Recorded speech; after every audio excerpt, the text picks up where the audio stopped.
Work sucks, so just stop. This is the Cult Faction Podcast, episode 108, Spotlight on Office Space. Superman.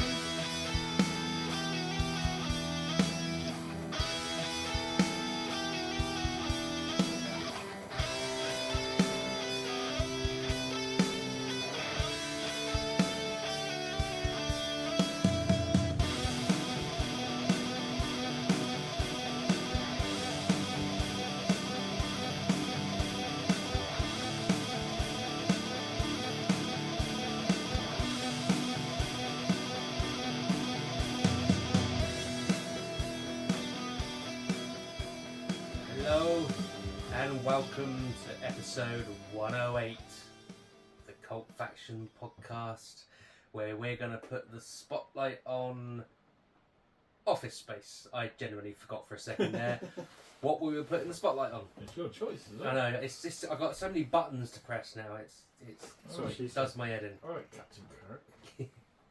Yeah, that goes over my head. I don't know what we're talking about. I know he's in Star Trek, but that's about it. Actually, Kirk didn't press no any buttons, I know. There you go. Well, maybe for some Anyway, aliens. maybe for some women he did. Right, anyway, this is the one button per Here we go. planet. Here we go. Well, sometimes more. Mm. Yeah. We done? Yeah. Right. I am your host this evening, Damien Hicks, and as ever, I am joined by Brett Summers. Paul Hawkins without the funny wave. Well, I just thought, a bit more interactive for our YouTubers. No, Hey. we're the YouTubers, aren't we? They're the YouTubies. Viewers. I don't know, viewers. Yeah, that would do. Yeah. Be better if they were subscribers as well. Yes. Yeah. Like, Like subscribe, comment. Follow, share, Well, I'm gonna. I bet you can't like and subscribe at the same time. and leave a nice comment. If you've got a touchscreen, you probably could, because you can press the two No, buttons. it's just when so Connor watches a lot of YouTubers, and they're basically everything is about getting to people to like and subscribe. And it's like, "Oh, I'm just trying to like and subscribe at the same time. I bet you can't. Can you give it a go? It's like, yeah. Yeah. But if you can, try now. Anyway, let's crack on with the podcast, shall we? Rather than this. Yeah, Let's no do this wrong. thing. So, what's been going down in Groovetown? Anything exciting, or should you just go straight to the television watching piece? I'm easy. I know. I have nothing to add, but Just a friend's birthday on Sunday where we were all at. Other than that, not much.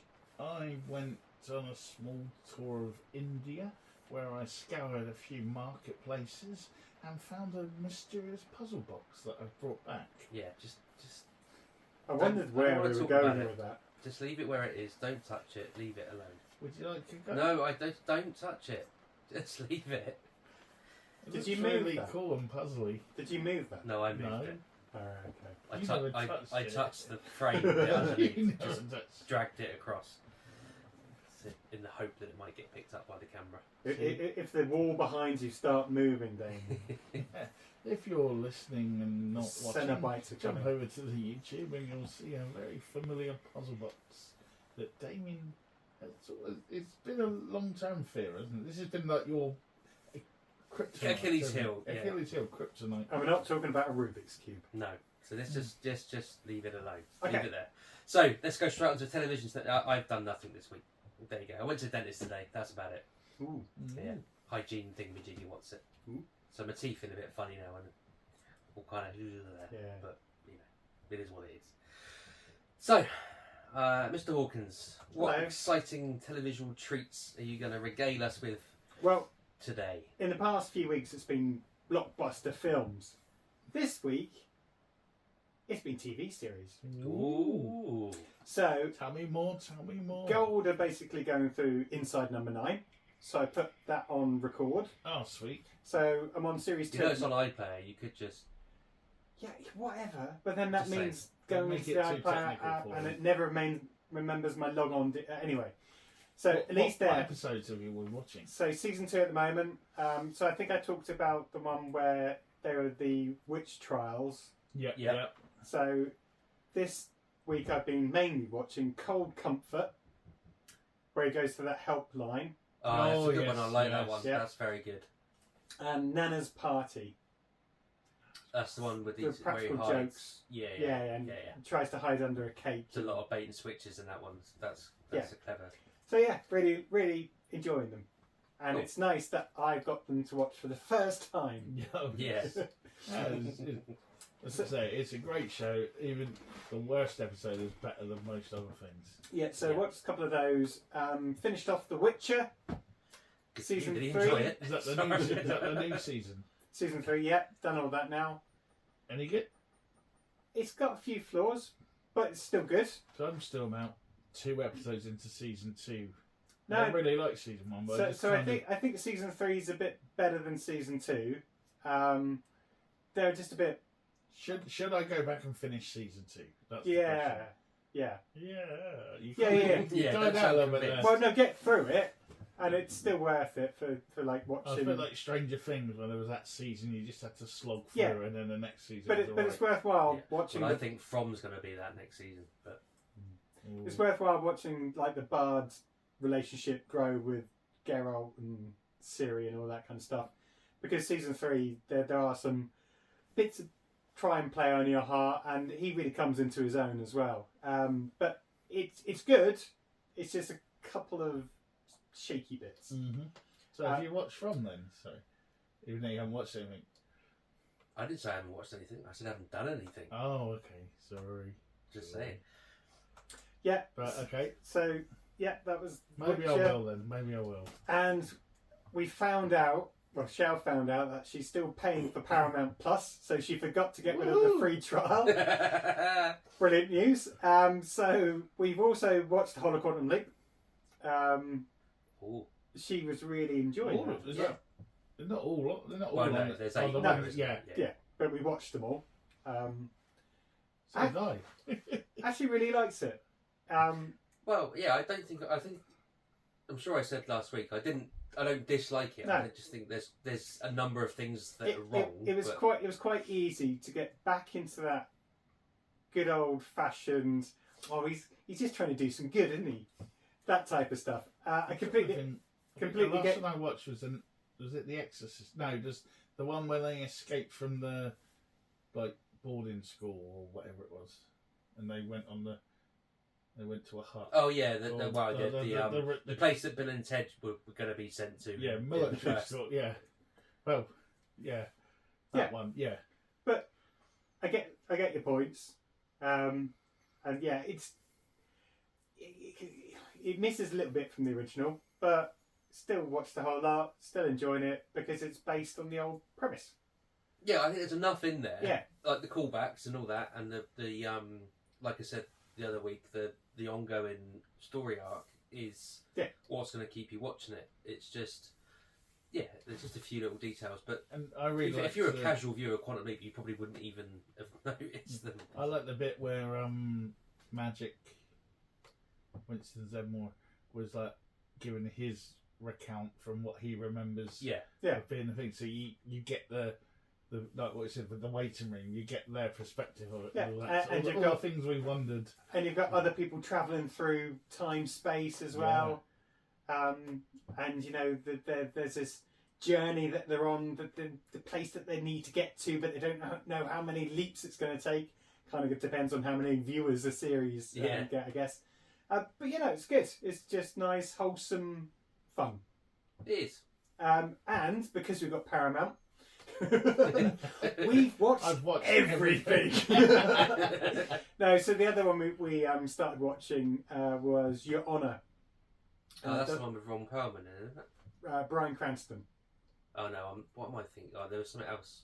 No, Where he was that a the one judge. that was on BBC a little while ages ago, where he's a judge and his kid does something Oh yeah. with a mob boss? I don't know. or Maybe like- we should let him. Oh yeah, speak. sorry. I'm trying to remember. It was a while No, I back. didn't know it was on BBC actually. It was on something. It Wasn't was on BBC. If I it's think- the same thing. Yeah. So Bryan Cranston is a judge, and his son is involved in a hit and run. Yeah. And he has to try and save him basically from the law and the parents of Everyone else. Yeah, and then it just Yeah. spirals out of all control. It's alright.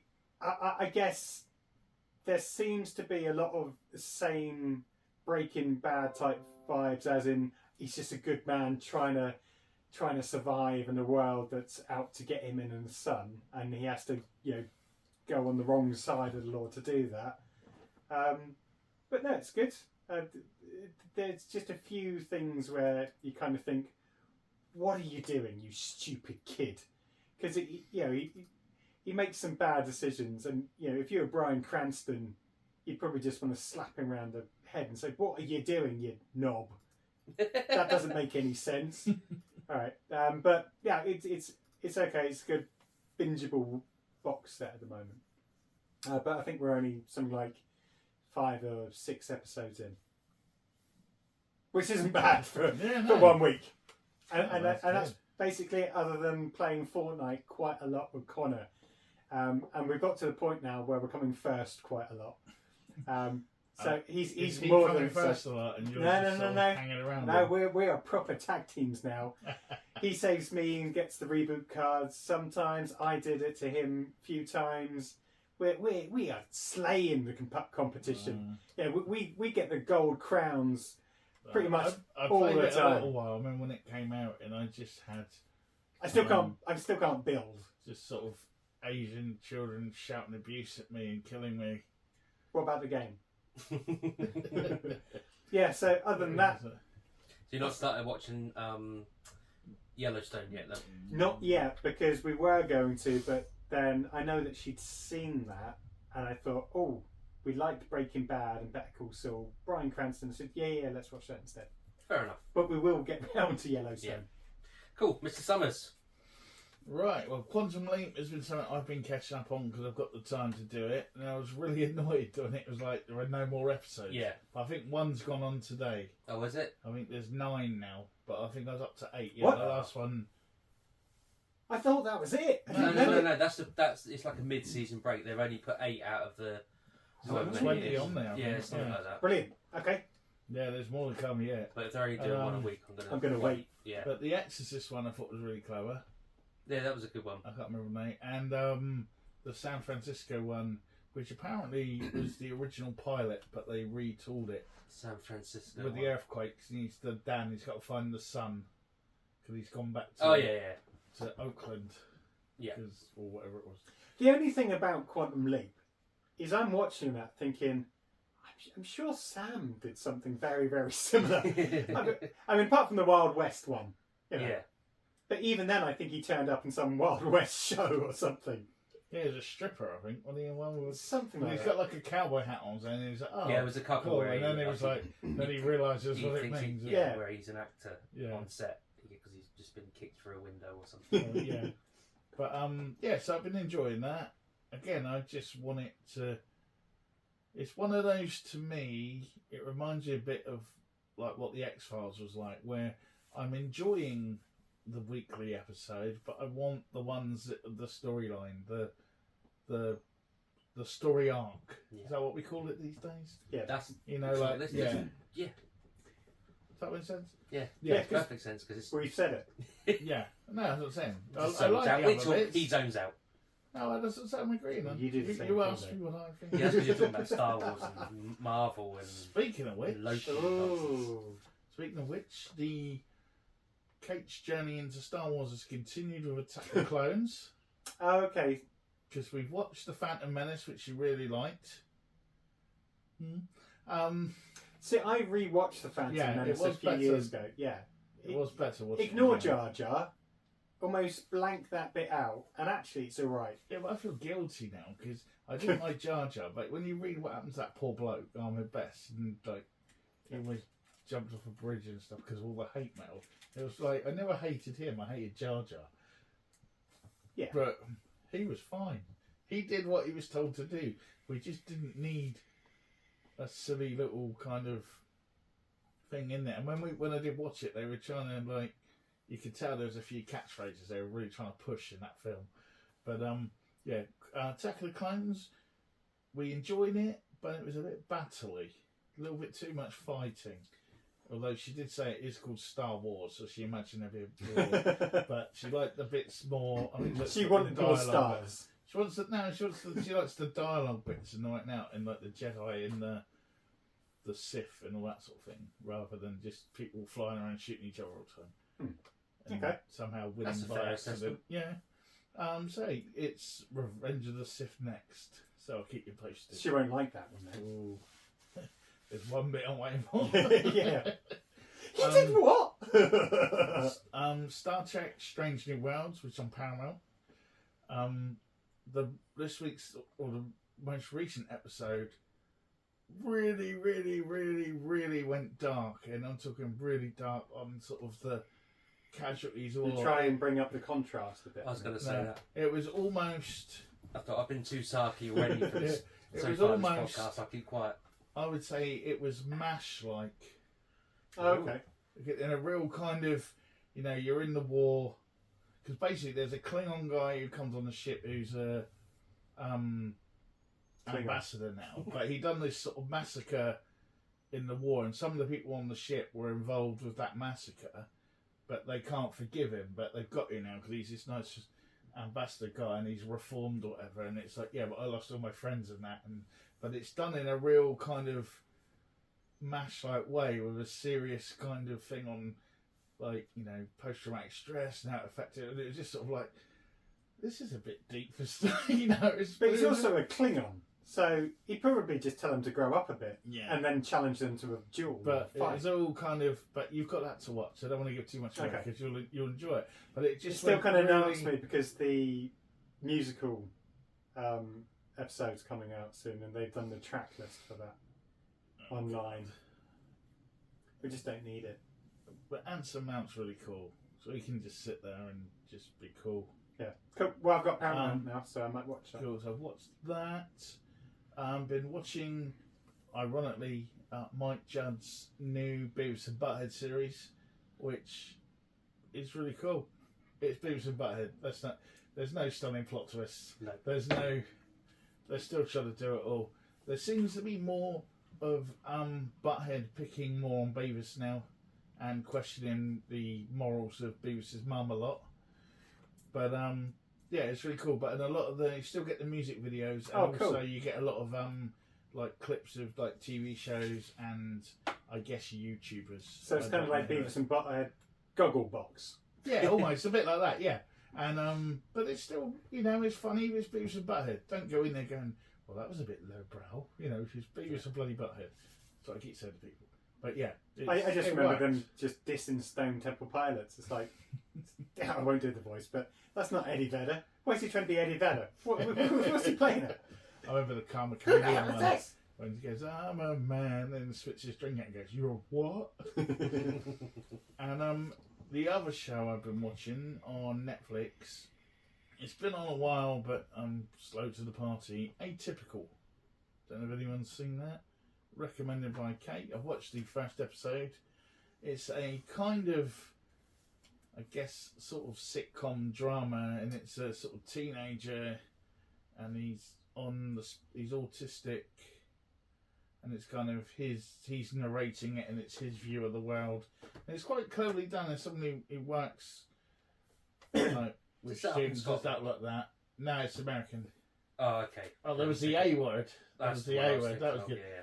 That was really good as well. But he's like narrating it, and obviously he wants a girlfriend now, and he's going on YouTube, and it's like, so to get girls on he's quoting the people off it, I need to do this. And it's like, well, the man in the YouTube video said, no, you don't want to be doing that.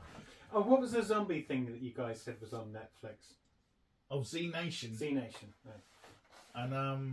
And the Random, but okay. No, because I couldn't remember what it was, because that was the other thing. Before I had Paramount, I was thinking I need a new series to watch. And my final one, Cinema Trip, Barbie. Oh, God. Oh, yeah, that's right. Really, really good. And not for little kids. If you're a Waylon Smithers who knows everything about Barbie, you're going to love every reference and thing in there, because there's hundreds to do with clothes and jackets and cars, and the other characters, like Barbie's other friends and doll, they're all there. And one that got discontinued, it was like a pregnant friend, and it was a bit bad, and they couldn't have that because it was all the teenagers might have sex or something, and all the different things. And is there one that talks into the microphone by any chance?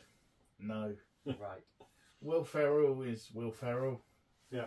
I do like him, but he is Will Ferrell.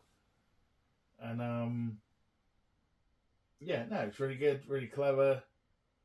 Smaller children are not going to get. I was in cinema with the average age was probably about 6 or 7, and I don't think any of them would have got half of it at all. But I guess that's the point, though, isn't it? No, but it's even aimed. It's not like The Simpsons, where apart from all that Barbie looks pretty in a dress, they're talking about patriarchy and how it affects the world. You know, it's sort of. Rhea Perlman turns up, Rob Brydon turns up. There's a few extras. John Cena turns up, but yeah, really good, really enjoyable. I'd watch it again. Never thought I'd say that, but yeah, highly recommended, but not for little ones. And you didn't go and watch Oppenheimer afterwards? No, well, I know the ending of that. It goes boom. But yeah, that's all I've watched. That's all you've watched. Cool. Okay. What about you, Damien? So carrying on with Z Nation. Oh, where are you up to? It's always a bit of fun. I'm only about 5-6 episodes in because From's dropped, so I had to watch all of From before going back into Z Nation. What do you think, without spoiling? Yeah, it's difficult without spoiling, isn't it? It's really, really good. Can't fault it. Has anything been answered? Not really. Has more stuff come up that now needs answering? Most definitely. Yeah. A few things have been turned on their head. Yeah, everything you thought might, or any theories you might have had, have been pretty much shat up the wall. I did read a really interesting theory about like Fae and Norse mythology, but without giving away a spoiler, I'm not going to kind of make those comparisons. There's a lot of Norwegian theories. Yeah, there's all manner of stuff. To be fair, I'm kind of watching it. I'm watching it to enjoy it, not watching it to try and figure it out. Yeah.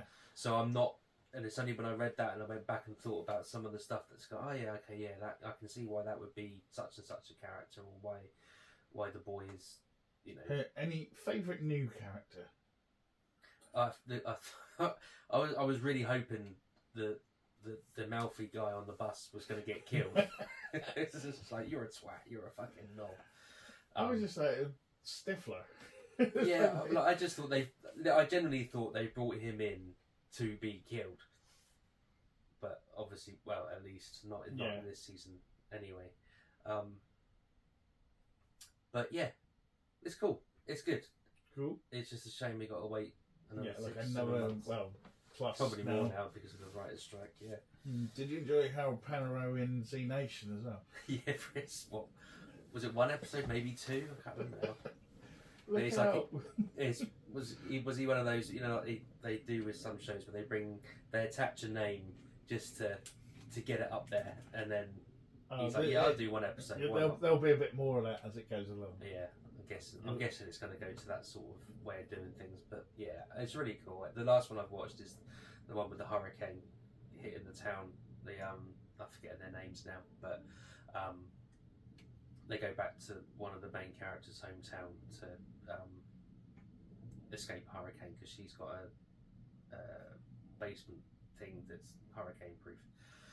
I mean, for you, it's years ago since you watched it, but yeah, I'm trying to remember. Yeah, well, I still remember. Yeah, that's true. You do remember. Is that the one with the shopping trolleys and all that, and the man on the roof? No. Or was that? No, it might be The Walking Dead. Yeah, it could be. Yeah, it was. It was the English bloke. Sorry. Yeah. Trying to remember. Anyway, that's still cool. I enjoyed that though. I think that's it. It's only those 2 things because been doing 2 episodes or 3 episodes of From a night to get through them. Not to get through them. That sounds like it's great having a series to binge, isn't it? Yeah. Mm. Yeah. And which is why I'm watching Z Nation, or just why I started to watch it, because there's 5 seasons. So, you know. But that main dude in Z Nation, the guy who's got they got to get into the, I forgot.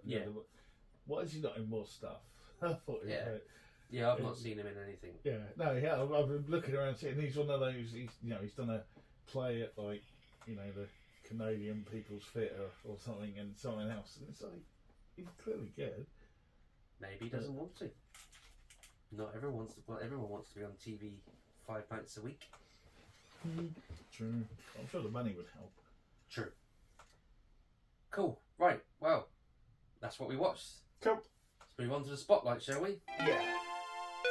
スポットライト Written and directed by Beavis and Butthead creator Mike Judge, and based on the comic strip character Milton, Office Space was released in 1999 to little fanfare.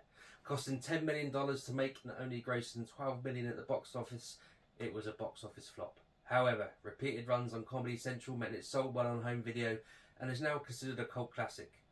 Multiple aspects of the film have become internet memes, meaning the film has entered the lexicon of modern internet culture. And pretty much, even if you haven't seen the film, you'll recognise the characters and some of the phrases. It was Mike Judge's first move into live-action filmmaking and his second full-length feature motion picture release, following Beavis and Butthead Do America. Which is weird, I thought it was the other way around. But that's all well and good. They say it's a cult classic. But is it? What do we at Cult Faction Studios think? Let's find out, shall we? Yeah, let's. So I just want to make sure I've turned something off. I have turned it off. That's cool. So who remembers? Who remembers? Everyone remembers it. What are our memories of the film?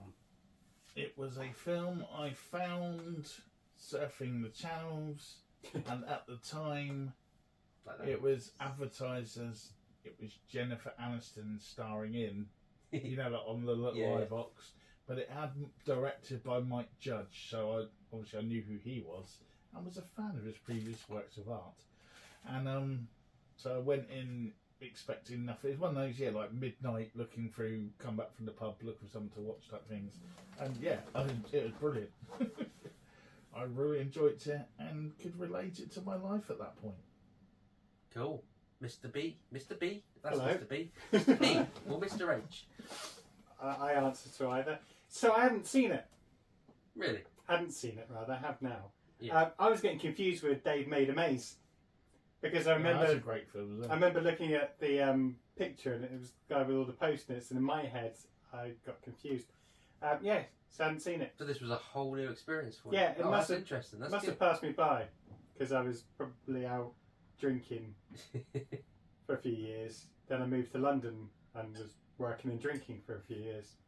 Didn't really watch telly. Fair enough. Yes, Cool. it was all new to me, Okay. apart from some references. So I'd never heard of it until some years after its release. When I was working for IBM, and there was a couple of guys kept referring to our manager as Lumberg. So what is that? What are you talking about? And they lent me the Yeah. which was then a VHS, I think. I don't think it was DVD. Literally lent me the VHS or a copy of it, wherever it was on, and said, watch this, you'll know what we're talking about then. And yeah, that is exactly what it was like to be working for that company at the time. I'm sure it's all changed now and it's a wonderful place to work. But It's very much of my time where I can't say where I worked, but let's give it a fiction name of it. It was the Gas of Britain, and very similar cubicle-y kind of yeah, exactly. environment. Cool, okay. So let's have a quick run through of the main cast. I'm not going to go through everyone who's in the film. We've got Ron Livingston as Peter Gibbons, David Herman as Michael Bolton, Ajay Naidu as Samir, and everyone in the film can't pronounce this, and I can't either, but Samir Nagheen Anajar, Jennifer Aniston as Joanna, Stephen Root as Milton, Gary Cole as Bill Lumberg, John C. McGinley as Bob Seidel, who's a business consultant, Diedrich Bader as Lawrence, Peter's next door neighbour, and Michael Mushane as Dr. Swanson.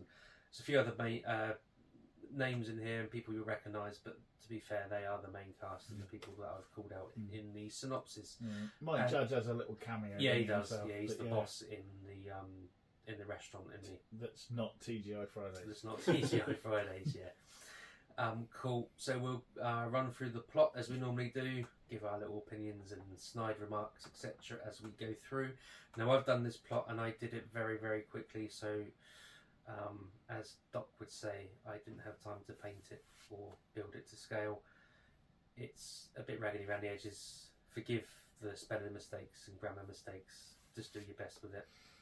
Okay, right from the top then. Peter Gibbons is a frustrated and unmotivated programmer who works at a Texas-based software company called Initech. The film opens as he's on his morning commute, stuck in traffic. He is growing increasingly frustrated by the continuous stop-start journey. Each time he changes lane into the faster moving lane, the traffic crew stops and the other lane gets faster. All the while, an elderly man with a Zimmer frame is making more progress. Also, in the same traffic queue are work colleagues Samir and Michael. Michael is happily singing along to gangster rap until he sees a flower seller approaching, so he inconspicuously locks his doors and turns the radio volume down. Samir is just shouting profanities at traffic. On the same road, another Initech employee, Milton, is sat at a bus stop mumbling about being late again. At Initech headquarters, Office Division Vice President Bill Lumberg arrives at his reserved parking spot and heads into the building, all the while admiring his Porsche. Which is not a euphemism. Yeah, great opening. Very much always like reminded me of Falling Down, Michael Douglas. You know that kind of you know that kind of like the daily grind. It's getting to you. Like this is every day. This is my life, and it kind of sets up, I think, Peter's mindset. Well, and the others, but obviously him more than everyone else.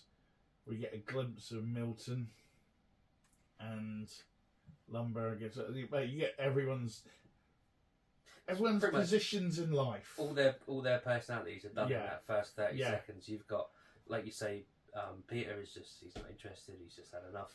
You got Michael Bolton. He's in the security of his car is pumping out the lyrics to gangster rap as if he's on stage, and then suddenly sees someone approaching and goes all meek and whatever the other words could be. Timid, thank you, that's a good word for it. And Samir, who now I think in this day and age, you're thinking that if this film was made about 2 years later, it might be a bit different. Yeah. But this was made in 1999. Yeah. Or released in 90. Yeah. Yeah. Cool. Okay. Reminded me a bit of a John Hughes film. Really? Setting up all of the different pieces. Everyone on their journey to the main. Yeah, I like that. And then the boss arrives in his Porsche. It kind of had that kind of nice, warm feeling to it. And yeah, we've all been sat in those blooming traffic jams. Yeah, now you say it, you almost want Lumberg to be going, if you're going to mess with me, you're going to get the horns. Or whatever the exact quote is. I'm paraphrasing. Cool. Sorry, my just gone down a few pages for some reason. No, that's him arriving home. Okay, so Peter arrives at the office and makes his way to his booth. In the background can be heard a colleague continuously saying, "Corporate accounts payable, Nina speaking. Just a moment." It's 9:10 and already he has lost all motivation. VP Bill Lumberg sidles over to Peter's booth and states there is a problem. He didn't put a cover sheet on one of his TPS reports. Peter says he forgot, but it's not a problem as it won't go out until tomorrow. Lumberg then questions whether he received the memo about cover sheets, and even though Peter says he did, Lumberg continues to tell him the contents of the memo and that he will arrange for him to receive another copy. When Lumberg leaves, Peter leans over to Milton's booth to ask him to turn his radio down. Milton explains that he's allowed to listen to the radio reasonable volume while he is collating and doesn't see why he should turn it down. Just then another manager comes over to Peter to remind him about the TPS report cover notes. Going to the next page, when that manager leaves, Peter's phones ring, and after a short pause he states, "Yes, I did receive the memo." We've all been there. Yeah, I think this just my judge worked at an office at some point, did he not? You know, it's just like, oh, definitely. He's been there. He's done it. He's got the t-shirt, and just even like you say, the cleverest bit for me, just all the background noises, because all the way through you have got. Yeah, you know, the people on the phone saying the same thing over and over again. It sums up the monotony of all that hardcore dance has gotten to be a little bit out of control. No, the monotony of living, working in a office environment where, And having to deal with all those types of people. yeah, And that not middle management yeah. sort of And the people that- micromanagement. That's the And, word. and the people that know that they're doing stuff to the rules, even though bang out of order. Yeah. Yeah. Yeah, Jobsworths. Yeah. And for Gary Cole as well, special mention. He just plays Lumberg as just I don't know. Normally, well, even if you play someone who's bad or evil or a bit twisted or whatever, it's got a bit of like a coolness to it because it's Gary Cole and he's a bit tongue in cheek or a bit sly. This is just straight out Jobsworth sort of arseholey kind of. Yeah, there's no he's nuance quite or happy anything. to But this be is just the arsehole in this. It's Yeah, like, he's not a line manager that's interested in training up and developing his people. you know. And that's what makes some of the later scenes even more funny. yeah. Mm-hmm. Okay, should we crack on? Yeah. Samira's at a printer. The printer display is saying there's a paper jam. As he was in the car, Samir starts shouting profanities at the printer. Clearly there is not a paper jam. A lady comes over with a wad of memos and struggles to pronounce Samir's full name, so he just takes the memo. Next on our list for distribution is Michael. His surname is Bolton. She immediately asks if he's related to the singer. This is a clear source of frustration to him. Samir and Michael then go on to have a conversation about names. Samir is annoyed that no one can pronounce his name properly, while Michael is annoyed that there was nothing wrong with his name until that no-talent ass clown came along and started winning Grammy. I'm about to say gravies then. Started winning Grammys. He refuses to shorten his name, as it should be the other one that changes his name, because he sucks. Peter comes over and invites him over to coffee at Chucky's. Chucky's, that's the one. So I like this. I like the. It's a random joke that is just bizarre. Having this, what mind comes up with? I'm going to call this character Michael Bolton and just keep making references to Michael Bolton. But was Michael Bolton even that big by this point? I think he was. He'd been and gone. In America, I don't think he ever went there. Oh, I think he did over here. I think America was still. I think he was like Vegasing and whatever. Yeah, okay, fair dues. I mean, at one point he was even writing with Kiss. Was he? Yeah, they did a couple of ballads for each other, like. And, okay, fair dues. Yeah, I know. It shouldn't have happened, but it did. It's not that they would do anything for money. They're a rock and roll band. But yeah, I like this. And even better, they've only been at work a little bit and they've already had enough, so it's time to go to Chucky's for coffee. Yeah. Brilliant. Yeah. We've all Coffee been there, break. done that. Yeah. Hell yeah. Normally about 8:30. Okay, so they're at Chotsky's, and the three of them are having a pity party about how their lives suck, and they all hate working for Initech. Peter spots the waitress, Joanna, and he's got a thing for her. Samir tells him he should just ask her out, but Peter doesn't want to be just another asshole customer, and besides, he's trying to work things out with Anne, his girlfriend. The conversation ends when both Michael and Samir ask Peter about the TPS reports. As the guys are walking back to the office, another colleague is running toward them, waving a memo about a staff meeting. He is convinced they are downsizing Initech as they have employed an efficiency consultant. Apparently, you meet with him and talk about your role, but what you're actually doing is being interviewed about your job. Back in the office, the three of them are again moaning about Initech. When Michael tries to print something, the printer displays the error PC load letter, and Michael throws the papers to the floor. Yep. So Again. we've all been there. Yeah, And Office 101. Yeah, And actually, I think one of my organisations, we did go through and get a consultant in to assess people's roles before they went through a round of redundancies as well, and it's pretty much similar vibe in the office to a lot of this. And apparently, wasn't this a bit where at the printer they've got that PC load error that wasn't actually scripted? It just came up. And that's how he actually reacted to it. I didn't know that. fair play. I didn't know either. No, that's cool. Cool. Okay, so Peter arrives home to his apartment and slumps on the sofa. A voice then shouts at him to check out the Babe on Channel 9. It's Lawrence who lives next door. The walls are so thin they can hear each other through them. He tells Lawrence to come over. They have a conversation about Anne. Peter is convinced she is cheating on her. She is cheating on him. Lawrence asks if they are still going fishing this weekend, but Peter is convinced that Lumberg is going to get into work on Saturday. Lawrence says that it's easy to get out of. All he has to do is avoid Lumberg on Friday afternoon, as that's the time he's going to spring it on him. If he avoids him all afternoon and heads off early, he'll be free. It's now Friday and the staff meeting is in progress. Lumberg is standing in front of a banner with the words, "Is this good for the company?" while lecturing them. He then awkwardly goes on to introduce Bob Slidell, who is consultant. He's going to be asking a few questions and seeing if things can get done a little more smoothly around here. This is met with mostly blank stares from the watching employees. He then reminds everyone that next Friday is Hawaiian Shirt Day. Crazy. You all remember the days of Dress Down Friday? Oh, yeah. I still like a non-uniform day at school. Yeah. I get it at school because you do it for charity or something. Yeah. But, yeah. I think one of the organisers at one company I worked for did it on a Friday and charged you £2 for the privilege. And a lot of people got arsy and protested because they still weren't allowed to wear shorts. It's like, this is the world we're living in right now.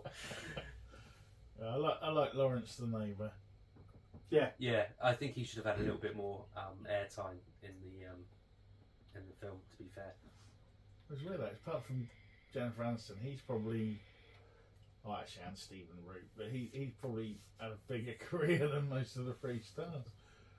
3 stars, yeah, definitely. Yeah. But you know, Bob. Although Peter's in the new Flash movie, he's the Flash's dad, which is scary because he's the young hip guy from this, and now he's the Flash's dad. But he's still quite cool, isn't he? Yeah. So many years ago. But yeah, it's Lawrence is the Peter's almost Yoda. Yeah, yeah. The conscience on his shoulder, sort of thing. Okay, so Milton is on the phone in his booth. Whoever he was talking to is hearing about the amount of times they have moved his desk and how they switched staplers, but he has kept his red one. Turns out he is talking to Peter in the next booth. Just as Peter hangs up, Milton can be heard saying that if they take his stapler, he'll set the building on fire. Peter's getting ready to leave. He spots Lumberg stalking around the office. Ducking down, he saves his work and turns to leave, but Lumberg is now in front of him and, as predicted, tells him he has to come in on Saturday.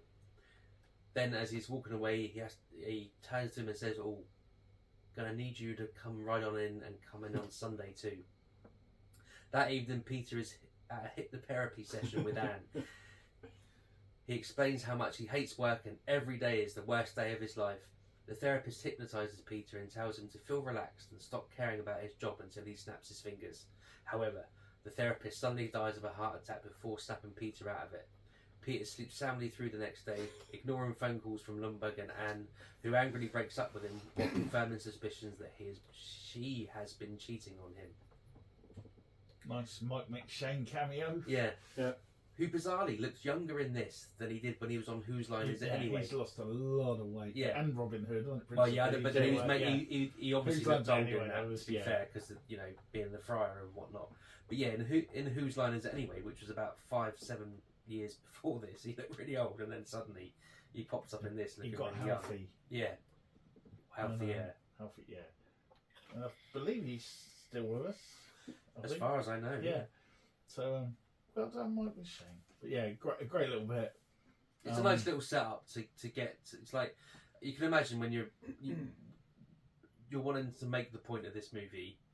How do you get someone to suddenly switch to being not caring about their job and whatnot? It's a good. I think it's quite a clever. Yeah, it's clever brilliant. little, And it's the weirdest bit of it for me. is. Yeah, no, it's a clever angle, I guess. Whatever you call it. Contrivance. Yeah. Ooh. Going back to my film Film studies studies days. there. Milton is the clever bit for me because it's based on his comic strip. Yeah. And he's almost got his own movie going on in the background. Yeah. It's just sort of like his whole sort of thing. It's nothing major. There's no major thing, but he's just got all these little bits every so often.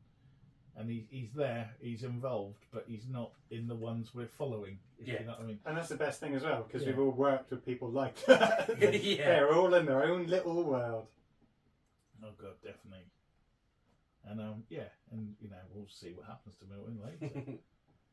But anyway, now it's Monday morning, and the staff are being briefed by Lumberg, and after more mundane office stuff, Peter is nowhere to be seen. Peter goes to Chutsky's and asks Joanna out for lunch. She is unsure if she's allowed to do that, so he goes next door to Chili's and says she can join him if she likes. Meanwhile, back at the office, there are now 2 consultants, both called Bob, and they are conducting interviews with the staff. When they find out about Michael's surname, they can't contain their excitement and begin grilling him about their favourite Michael Bolton songs, assuming he must be a big fan, so he doesn't get on the wrong Sorry, that should be a full stop, sorry. So he doesn't get on the wrong side of them.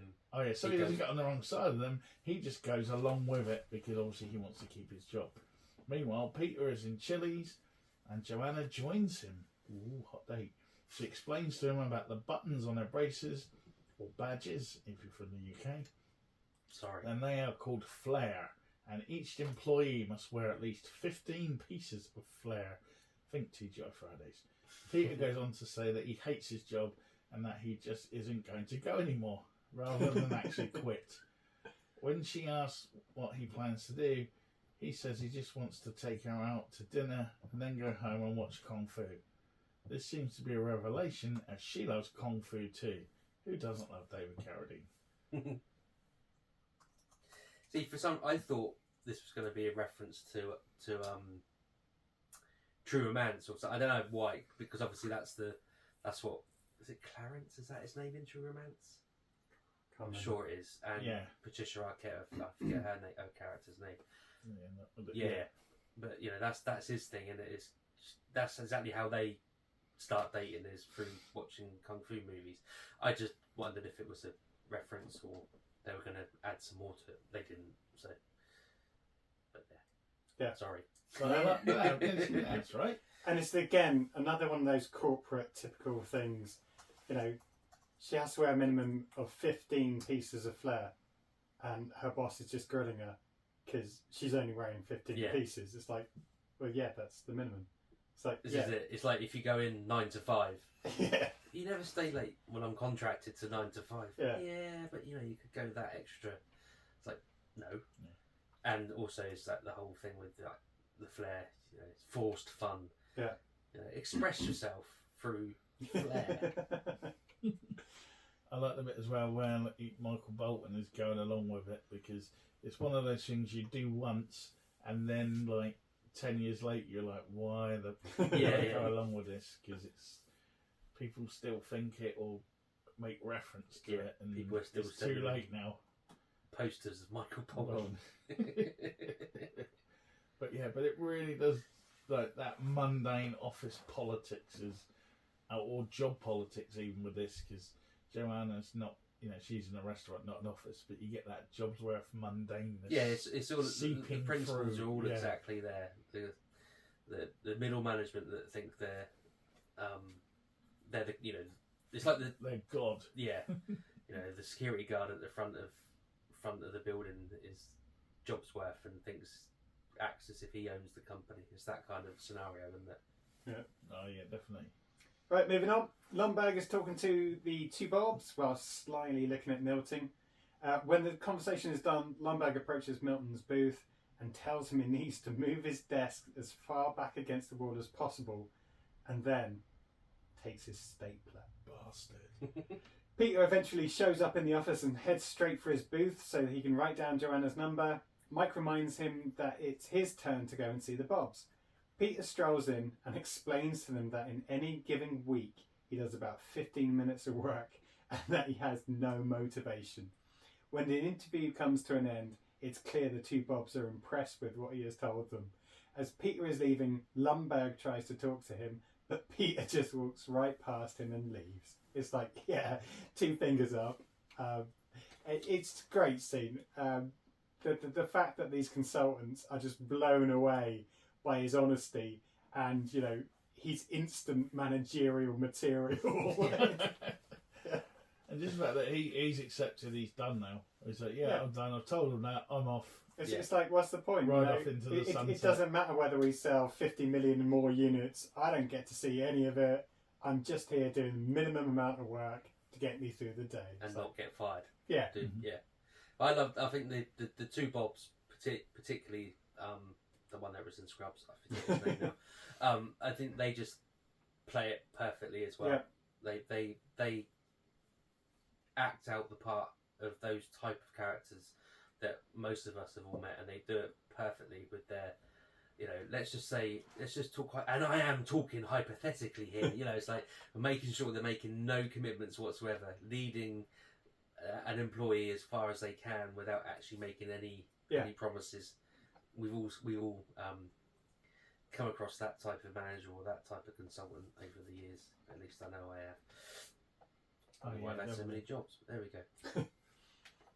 Cool. Right, so the Bobs are having a meeting with Lundberg and another manager. They seem to be enjoying putting a list together of people that they can fire. Next on the list is Milton. They can't find any record of him being employed. It turns out he was fired years ago, but no one told him, and due to a glitch in payroll, he's still getting a paycheck. Bob has gone ahead and fixed the glitch. When questioned about it, he says there's no need to tell Milton, it will just sort itself out, as they like to avoid confrontation. When they start discussing Peter, they believe he has upper management written all over him. Lundberg goes ahead and disagrees. Bob says the problem is that Lundberg doesn't challenge him enough and asks him about the TPS reports. Yeah. It's almost circling back on Lundberg now. Yeah. And the Milton thing, I can imagine that has probably happened in some company. I know it has happened. Seriously. But yeah. I think for clarity, you want to say it hasn't happened to you. I know for some of the clients I've had, they've had people that actually moved to France that they've only found out about it 2 years later. And it's brilliant. Yeah. I mean, I've not had such an extreme, but I know I went back to a company that I left a few years back. I went back as a contractor, and I was still on the system as not in that place, but as in I was still on all the IT stuff. So when it came to create my accounts, it was like, this person already exists. So literally all my old emails from 5 years previously suddenly appeared in my inbox. Yeah. Which was a bit strange because by that point I'd gone through many different life changes. So that was a weird thing to suddenly see emails from my ex-wife. Moving on. Anyway, let's move on. Boom, boom, boom, boom. But did they have your stapler? You're right. Oh, it's me. Montage time. We love a montage. Oh, yeah. We get Peter showing up to work and stealing Lundberg's parking space. He's violating the dress code. And he removes a cubicle wall that blocks his view of the window. We also get to see that he's now dating Joanna. They go fishing and Peter brings the fish he caught into the office and guts it in his booth. While he's playing Tetris and eating Cheetos at his desk, Lundberg comes over and asks him if he's going to get the TPS reports done today. Peter says no and tells him to come back later as he's eating. Sorry, he's got a meeting. He's got a meeting with the two Bobs, which Lundberg knows nothing about. Impressed by Peter's frank insights into Intertext problems, the consultants promote him and tell him they're going to sack Samir and Michael on Friday. That evening, Peter invites Michael back to his apartment and quizzes him about a computer virus he has designed that could rip off the company by diverting huge numbers of fractions of pennies into a bank account. Peter then reveals that both he and Samir are going to be fired. Yeah, it's a great few minutes of the film because so much happens. Peter's gone into this almost real FU mentality now. I'm just going to do what I want. I hate staring at this bloody fake wall. Gone. And I just love the way that his boss Lundberg hates it, but the two Bobs just keep. He can't do anything about it without putting himself at jeopardy. It's like you can see the vein on Gary Cole's head just starting to and he plays it brilliantly. Yeah, it's just straight just frustration or. Well, yeah, it's brilliant. And also the amount of times that you have in IT, you have these conversations. You're not actually going to do anything about it, but in payroll, where things are rounded up to like the 4 decimal places, you kind of think, I could write a little program that rounds it up and puts it into a different account. I can create that as a different user. You can create that, not related to us, and it's brilliant. It just harks back to so many conversations I've had at the pub. Yeah, it's a common. I mean, this, it's not an original concept. No. That sort of urban legend or whatever you want to call it of that virus has been around for donkey's years. So, and also back in those days, programs and the audit reports weren't as clued up as they are nowadays. Yeah, we hadn't had Y2K yet. Yeah, exactly. Yeah, well, that's what he's doing, isn't it? Yeah. He's there to go through lines of code and remove the single digit or the double digit date line. And the brilliant thing is that in itself was a job that people had. Yeah. Yeah. Sorry. That's all right. No, it really took me back to the days of IT before Y2K came along. Everyone freaking out about it. Anyway, Peter convinces Samir and Michael that they should install the virus, and they hatch the plan. On Michael and Samir's last day, Peter uploads the virus. They also learn that another employee who found out he was being laid off tried to kill himself in his car, but his wife came home early and decided he wanted to live. As he backs out of the driveway, he got hit by a drunk driver, and while badly injured, is going to get a huge payout. So he's also throwing a party that weekend to celebrate. On the drive home from the office, Peter reveals to Samir and Michael that he has stolen the frequently malfunctioning printer. They take it out to a field and destroy it with a baseball bat. Brilliant. Yeah, that's the Goodfellas shot in it when he goes. This is like the iconic scene from this, and it's been, memed. Is that a word? Yeah. It is now. It's been memed. Yeah. Almost, some would say, memed to death. But yeah, it's a great scene. I read that they literally watched loads of different mafia films to get to play that shot. So they almost had Joe Pesci. Yeah, exactly. That's exactly what they've done. It's done that kind of, how the mafia would have beaten up someone or worse to that effect. And we've all wanted to do that to a printer at some point in our lives. Or any other bit of tech that doesn't seem to want to work how it should be.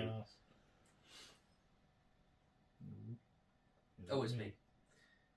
Unless we have anything else you want to talk. I also did like the way they did the virus thing, uploading. It's all very, Mission spy Impossible, movie, Mission Impossible, and obviously seeing a hard disk. And it shows you how took me back. Times have changed as well, from scanners, when it's like install program virus or whatever it would have been. Seeing a disc being it. I mean, when was the last time you even saw one of those in real life? Probably about 1999, to be fair. The other bit I like as well is the whole office infrastructure of no one wanting to necessarily put their foot down on anyone else. So you've got Peter just doing what he likes and then convincing the other guys to come along, and none of them at the end are even doing their job. They're doing their plan, but because the Bobs like him, Lumbergh's hands are tied and he doesn't want to make a stand. The Bobs probably don't want to make a stand. You got that whole thing of everyone not really doing anything because they don't want to make it look bad on themselves or anyone else. Office 101. Office 101, that whole avoid confrontation thing is massive. And all the while you're kind of thinking, is Milton just going to explode and just go? Is he downstairs yet? Or is that in a minute? No, I don't think so. No, he has been moved to the basement. Oh, okay. We just missed that. Well, it's not, I've just not included it. No, that's what I mean.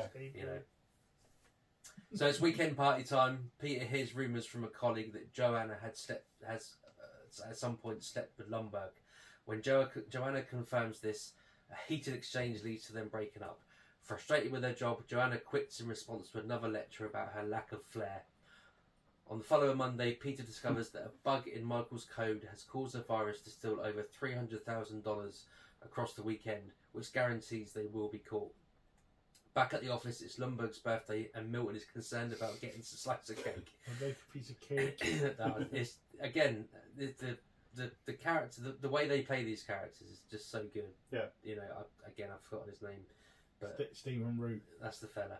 Just, you know, it's the eye movements and the shuffling.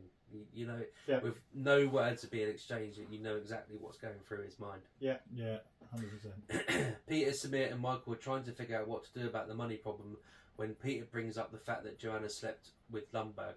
Samir and Michael explain it's not the Lundberg he's thinking of, it was a former employee that left years ago.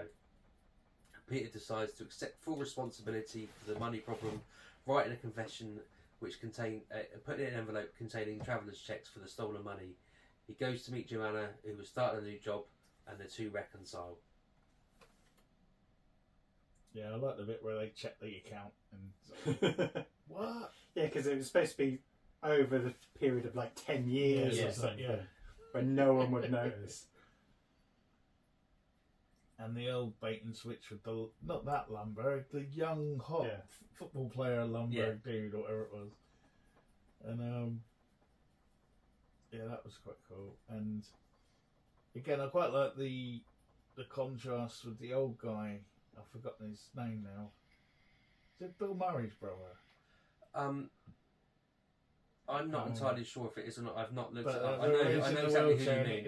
and he was gonna, well, going back a little bit, but at the party, you see, you know, he was gonna kill himself. Then realised he loved his wife, and then decides not to, and then gets hit and all the stuff that happens to him. But it's almost like for Peter, it's almost like here's what you would have won. Yeah, because You know, the contrast of if he stays he's giving in him a this bit of a job lecture, isn't it? He's like, yeah. you know, I felt like you did. I've spent 40 years doing a job I hate. But look, if you stick with it, good things can happen to you. Just look at me.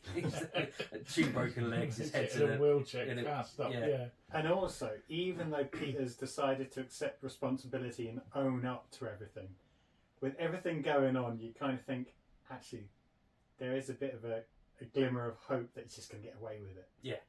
Because, you know, you don't want him to fail. You want him to coast his way through to CEO or something.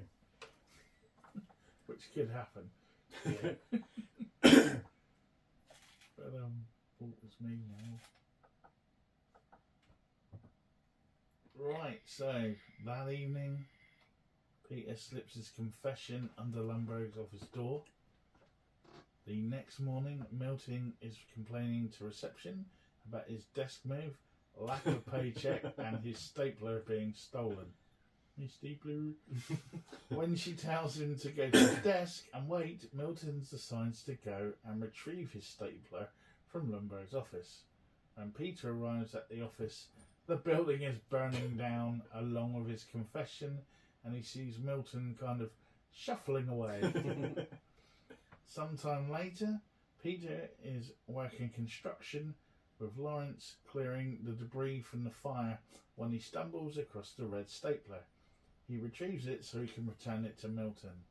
Samir and Michael show up and they have new jobs and ask Peter if they are now in the clear. It seems the fire destroyed all evidence of the virus. We then cut to an exotic holiday resort where Milton is sat on a sun lounger complaining to the staff about his drink. He mumbles that he will take his traveller's checks elsewhere. The end. The end. Yeah. Yeah. So it's everyone's happy. You know, I mean, Peter seems to be having the time of his life working in construction. He gets the stapler, and you know, it just shows, you know, his whole thing is, oh, Milton loved this stapler. I will find him. I will give it to him. And yeah, it tops off with Milton, who everyone. He was a downtrodden person in the office. Never, you know, the unlucky one that never really got anything he wanted, grumbling all the time. And he's living the life of Riley with the traveller's checks. $300,000 worth of travellers checks. And in those days, that was a lot of money. Yeah. I was trying to work out if he got the money and the traveller's checks. I don't think so. My memory, because it's been a long time since I watched it, my memory was that he was doing some other kind of thing on the side. Yeah. But it wasn't. It's the travellers checks, because obviously that last line confirms it. Oh, yeah. But I just wondered, because the money went somewhere. So I'm like, did the company get the money back, or did he just... No, because it went into their account, and then he got the travellers checks. Yeah. Oh, yeah, cool. Yeah, then he put... Yeah, that's right. Yeah, so, yeah, he did take all the money. That's right. But, yeah. Stephen Root does well, he plays it really well, because I didn't even realise who he was for years. I didn't realise he was Milton for years, because even when, what was it he done more, Dodgeball more recently, Yeah. where he's the guy in that, and so Well, you say more recently. yeah, I know. You know, Technically correct. Yeah. and like, he does a lot of those films now with those guys. He pops up somewhere. Yeah. And he's in The Mandalorian. Was he? Yeah. Who's he in the Mandalorian? I probably do. Like I'm going to know the guy's name in the show. I just really wanted to. Just Google his name. You'll see that he's in The Mandalorian. He's some sort of person that helps the Mandalorian out somewhere. I don't know. But he's in it. Yeah, but and he's kind of, he has done that sort of role, but that one he just plays really, really well. I think, for want of a better word, he's well hidden. They've covered his face in hives and all sorts of stuff. He's got massively thick rimmed glasses, so much so that he couldn't actually see when he was wearing those glasses. So he looks like was getting headaches during Bubbles filming. from Trailer Park Boys' dad. Yeah, no idea. If you say so. Never seen that. No, we haven't. Okay, I'm just saying, but imagine a younger version of that. Oh, I With do the know. big I've seen glasses. I remember the adverts for it. I do know exactly who you mean. Yeah. But But yeah, he was getting headaches because the glasses were so thick he couldn't actually. And there's bits in it where he's got those glasses on and he's got to pick something up off his desk. There's actually he had to sort of almost be guided to where whatever it was that he was picking up was on his desk because he couldn't see anything out of those glasses. I mean, that's dedication. No, I think it's just a great ending. Like you say, everyone got an ending. Yeah. Not sure. Do we see what happens to Lundberg? No, he's in the crowd watching the fire, I think. But I suppose he lost his job maybe, or his power and status. well, I think the company just goes because. All the money's gone. Yeah, exactly. But yeah, no, it's good. It's a very much a, what would you call it? I would almost call it now an historical timepiece of 100%. life and culture. Yeah. Okay, At so let's that go on. point Should in we, time. let's, Sorry, should we- yeah. No, it's fine. I'll go to you first, Brett. I think you were about to kind of give a verdict, so let's crack on. Yeah, So no, it's, I just it's yeah, like a time capsule. I think It's a you're right. time capsule, yeah. I don't know. Would you get it if you weren't there? I don't know, but I think it's funny enough to carry itself, and I don't think employment has changed that much over time. No, I don't. The I think technology might help. you're right. Technology's definitely changed, but I But think the there's politics always and going to the- be yeah. that sort of politics and those kind of middle management. I mean, there is now a lot more focus put. Well, I don't know. But this is the thing. This is America. We're in the UK. They have completely different employment law. You can literally be fired on yeah, on 2 weeks a notice. drop of a hat on a and whim, yeah. with no actual reason given. It's that sort of stuff. So maybe that sort of job insecurity and those kind of middle managers that just like to will power probably do still exist. I mean, they still exist over here. Well, but there's less maybe it's focus. more relevant now with Quite employment possibly. how it is and Yeah, jobs with and AI stuff. and And since COVID, working from home, and then demanding people go back into offices and all that, maybe it's more of a thing. 'Cause even now, I mean, I'm not in offices anymore. I'm in schools, and you can see there are elements of that in different ways. Maybe definitely kicked a photocopier or two, but and just the politics of it. Yeah, no, it's definitely a time I think, to be capsule fair, snapshot. I mean, printers have taken more of a back seat in recent times than Yeah. they did then. I I've been into the office probably 6 times in the last 2 years, but when I did work in the actual office, never used the printer. I haven't even Never seen need it. one of my offices. Yeah, there you go. Well, no, that's true. I went to one, but no, I didn't. We ended up doing it in the whole 2 days event was actually in a hotel. Didn't actually see the office anyway. There you go. So yeah, but yeah, no, I think it stands the test of time to me, but maybe because I've been through it, but I think it remains a solid film that whenever it's on, it doesn't fail to make me laugh at some point. I think even, say someone in their 20s or 30s watching this for the first time would probably still grasp the concept, yeah. and, the mundanity of probably even more so actually, because there's a lot more jobs out there now that are literally just sitting in front of a screen inputting data and stuff like that compared to what they used to be. COVID checking. So yeah, what did you think, Paul? Because this is the first yeah. time for you. I'm intrigued with this I one. genuinely loved it. Because as we said, anyone that works in the office environment, that time period, particularly with the IT at the time, definitely has an understanding of frustrations, and then the interpersonal plays as well. I also was thinking when I was watching it is that was Mike Judge just so ahead of his time, because nowadays the thing is quiet quitting, which is basically what the character does. Yeah, it's like, no, I'm only going to do the minimum amount, and I'm just going to coast by, because that's what they pay me for. I'm just going to live my life, and he had to have a hypnotist die on him. But nowadays, this is the way that a lot of people are going. They're not interested in participating with anyone in the office. They don't want to go on work dues. They don't want to have a Hawaiian shirt Friday. They just want to turn up to work, even if that's virtually, do their job, get their check and go home. Yeah, and that job is as it's prescribed. And yeah, so I think, yes, it sums up that period in office life, but somehow, as a joke, he's also summed up a lot of the new ways of working and the new mentalities. Work is work.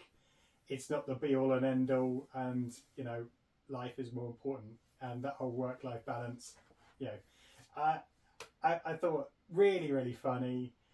Even the little nuances. It's not an all-out farce. It's not slapstick, anything. It doesn't need to be. It's just really, really funny. As I said, the different relationships, brilliant. Loved it. Yeah, when you say it's not laugh out loud, and Oh no, sorry, I meant it's not. No. I know, you're exactly right. It isn't slapstick. It's not. It's a film of the 90s. A lot of films were like that. If it was horror, it was subtle horror. If it was like an action sort of gangster type thing, it wasn't. Not everything was a Tarantino. Yeah. All these things were played. I mean, this would at fit level. in. This would slide in next to your Dazed and Confused and your kind of those sort of movies. But this is like those people older. Like it's that not kind of. They're not doing that Empire parody. Records. They sort of ensemble all people in a certain situation going through the same thing in different ways. I'm trying to think like Dazed and Confused, Empire Records.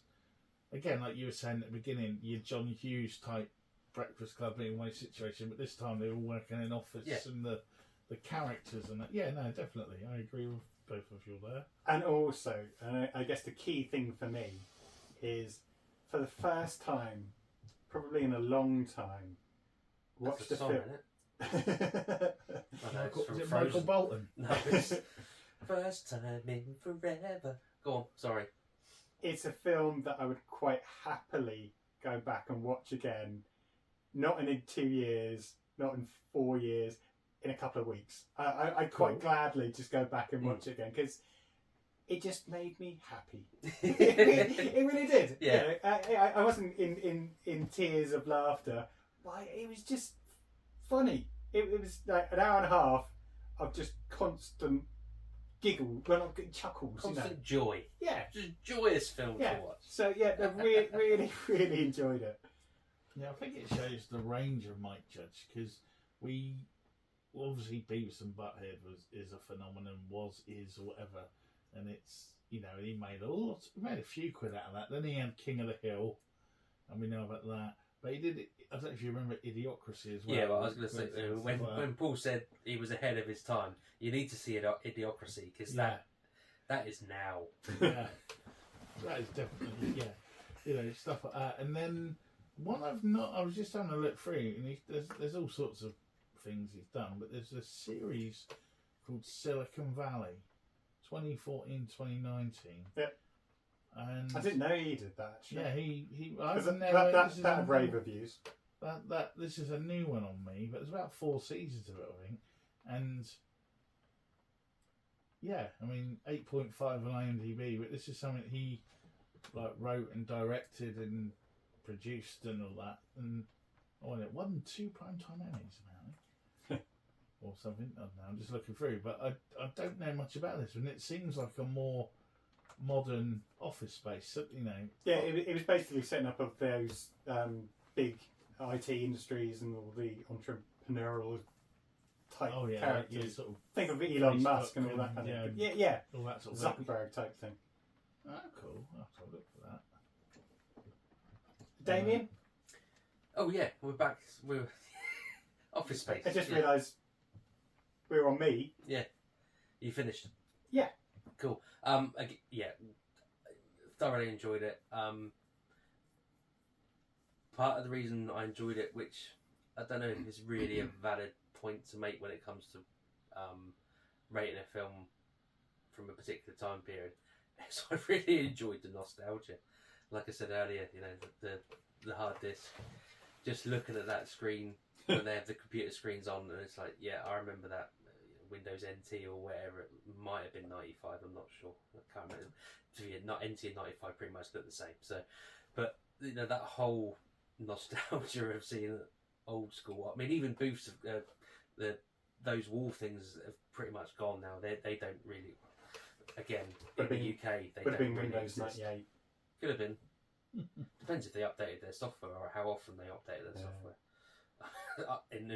I was working for IBM in 2001 and we were still using 95, so That's the more stable one, I think. It was ME that was the. No one wanted It any. was Windows Millennium. no, that It just was Windows didn't. ME. No one touched that. Anyway, this is not a geeky. I'll go back to NT4, please. Right, let's not go there. It's not a geeky operating system podcast. I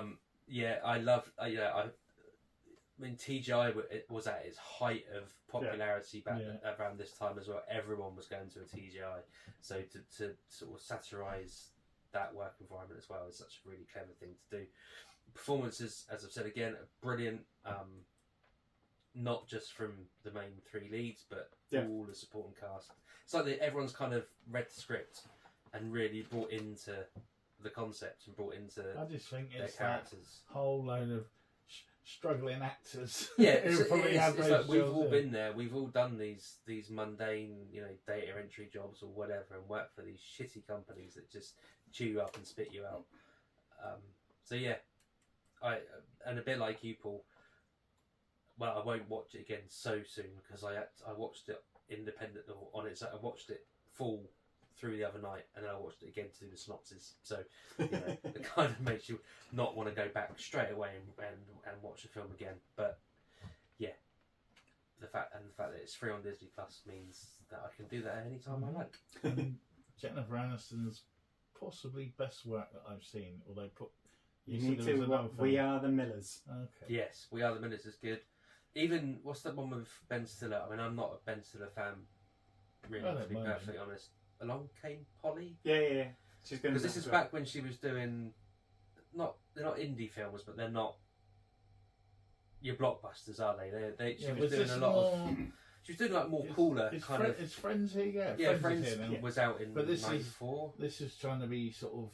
I'm a bit art housey too, as well as mainstream comedy on telly, Yeah, wasn't it? you know, you're kind of sounding disparaging there. But, So you she know. dances. To me, this was her. Yes, her I mean she viewpoint of wasn't it. doing. Yeah, I mean this was like that was what she thought. You know, I'll try Yeah. and do these lower like art housey movies. I mean, she went from Quantum Leap to Friends to this. You So missed you know, out the leprechaun.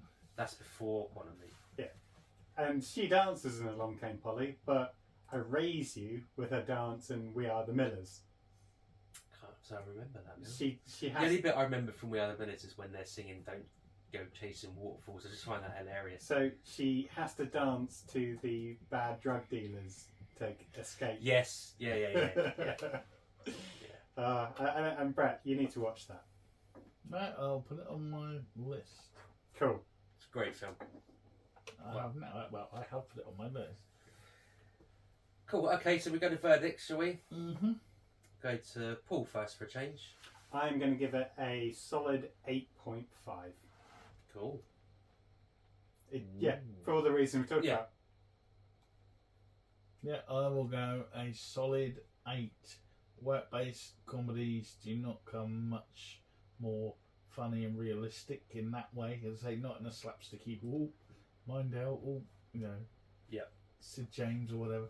You know, nothing like that. Serious work-based comedy and a time capsule, which I think is still relevant. Yeah, solid 8. Cool. I too am going in that mark. I'm going 8.5 also, because I mean, it's actually quite a short runtime, and I think there could have been a few more of the Bobs Yeah. and Lawrence as well. Well, I think that's the other thing with this. There's so many spin-off TV series or films Every that character each could of have had those something, characters could couldn't have they? had. Yeah. But I just think they could have doubled down a bit on the whole consultant thing. I'd like to have seen a version where it was one of those films where it's the same day from everyone's point of view. You know, Yeah. when they do one like that, so it's but everyone in the office, but so it all crosses over and stuff, something like that. Cool. There we go. That was our spotlight on Office Space. Yeah. The spotlight now revolves, metaphorically, or whatever the word is. When we actually haven't got. Oh, that's maybe what we should do. I should get a spotlight. And You got twist time it it on. takes spotlight to Yeah. revolve. Anyway, the spotlight moves to a new choice. That choice is Mr. Hawkins. So, hit us with it.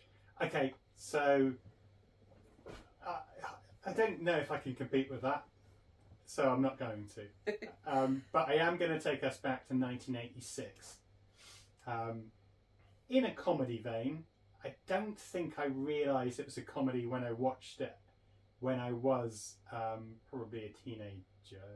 1986. So old are you? No, just trying Nine. to think when I actually watched Oh, it. right. Oh, okay. When No, no, you've been lying to That's us. it was time, damn it. no, He's in his 50s. maybe I would have been 11 or 12. I can't remember when I first watched it. We've all seen it, I'm sure. We must have. And I haven't seen it for a long time. It probably doesn't live up to watching it now. But I don't care. Because I want to take us back to 1986 to watch Critters. Cool. I'm happy with that. I'm not vetoing that. I love that film. Yeah, it's a great film. I have a confession to make that I have watched it in the last 3 years. I've used it at school. Of course you have. Of course you have. Because, do you know why? Because you didn't want to do any work? No, we were, no, it was in media. But I couldn't show Gremlins because according to whatever it's on is a 15, but Critters was a PG. So I had to swap the lesson because it was planned to be Gremlins and just switch it to Critters because I could show that because it was PG apparently. Which is bizarre because I would in my mind would think of it the other way around. Yeah. I mean, Gremlins is quite gruesome the first one when you go and watch it because of all the violence and stuff. But it was a PG at the time, I'm sure it was. Yeah, it was. Yeah. Yeah. And But there's a difference, and I know I sometimes bore you with this nonsense, but when it comes to the BBFC, they have they put a different perspective on theatre releases to what they do like home, well, at the time, let's say, on home video, because it's more accessible if it's at home compared to, because if it's, they can say it's PG because you have to go in there with an adult, but then for the home release it might get bumped up to a 12 or a 15 because they like basically can't guarantee there's an adult around. Yeah, no, that's that how makes the sense. classification system works. Sorry, back to the fun stuff. Right, Critters then, and where are we? I think you may have to rent it on Amazon. I got it on my hard drive. I bought it on Amazon. Cool. Okay, so that's your homework for next week. Critters. Krites. Let's stop doing any more talk about critters and krites because we're on next week's podcast. So it's time to start the shutdown procedure. So the seatbelts are... Oh, no, don't worry, I'll get to that. Seatbelts are on. The no smoking sign is lit. Is this Alan's deep bath? Yeah, I was trying to think of something that goes along with that to make it more relaxing. Anyway, so don't forget you can rate and review us on your preferred podcast app. If you want to get in touch via old school email, not memo, we don't do memos anymore, but we do still do email. Can we fax us? You can email us at cultfactionpodcast@mail.com. and our mothership, which will soon have some exciting news on it, I believe, Mr. Summers. Oh yes, it's on there now. Cultfaction.com. If you go on there now, we have got an exclusive competition, thanks to our friends at Fabulous Films, where you can, well, we're calling it our Bionic Summer Giveaway, where you can win the complete $6 Million Man starring Lee Majors and the complete Bionic Woman starring Lindsay Wagner Blu-ray box sets, and they also include between them all the different movies and catch-ups and one-offs they did later on. Specials So everything, yeah, all the specials, all the stuff. There's even scripts on there and everything. So if you like your Bionic Man, your Bionic Woman, this is it. And if you go to cultfaction.com, there's a little question on there, and you can send in your entries. And the closing date is the 31st of August, 2023, for anyone listening in the future. Yes, well, that's probably a wise thing to point that out. So, what's more to say? We're on TikTok, we're on X, formerly known as Twitter. Yeah. Instagram. Threads. Yeah, I went to Quartz House then. Yeah, it's a bit boring, Threads, isn't it? I keep going to say Frush. Yeah, don't. Don't do that. Although, I think there isn't. Well, there is a kind of comparison. But anyway.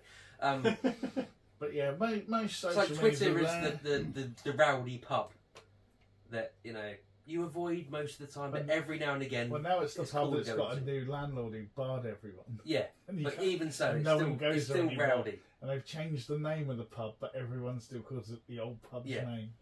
But whereas Threads is like the family pub where everyone's like all quiet. It's a bit like you can't say it's a bit like a Wetherspoons, but there's no music. There's no one's really allowed to have fun in a Wetherspoons. That was the initial concept.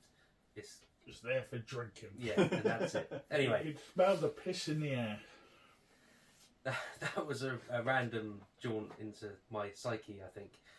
Maybe I'm just delirious through lack of sleep. So, there we go. That was the podcast. Good night. Like us, share us, tell people about us, rate us, review us, YouTube us, like and click those buttons and things. I think I already did that. But I know, I'm doing it again.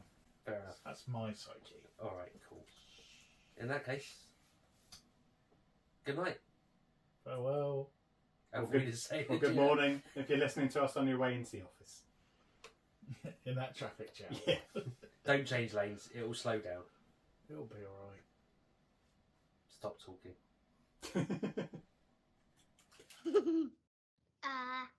Is the microphone like garlic to a vampire? It should just be a habit. Funny. You walk into the studio, boom. Look at me. Within 2 minutes, I've got my drink ready, I've got the microphone in position, I've got my cans on. And I'm joking! Jesus Christ, yeah, I do have Google as well. I know, then we had the blob. speak for yourself. Take me... Oh, fuck off, Morrissey, you twat. He hasn't even got his cans on, Damien. And he's not speaking into the microphone. And he's not speaking into the microphone. Oh, he's dissing your phone, Summers. Do you want an intro? No, fuck it. You can do it yourself.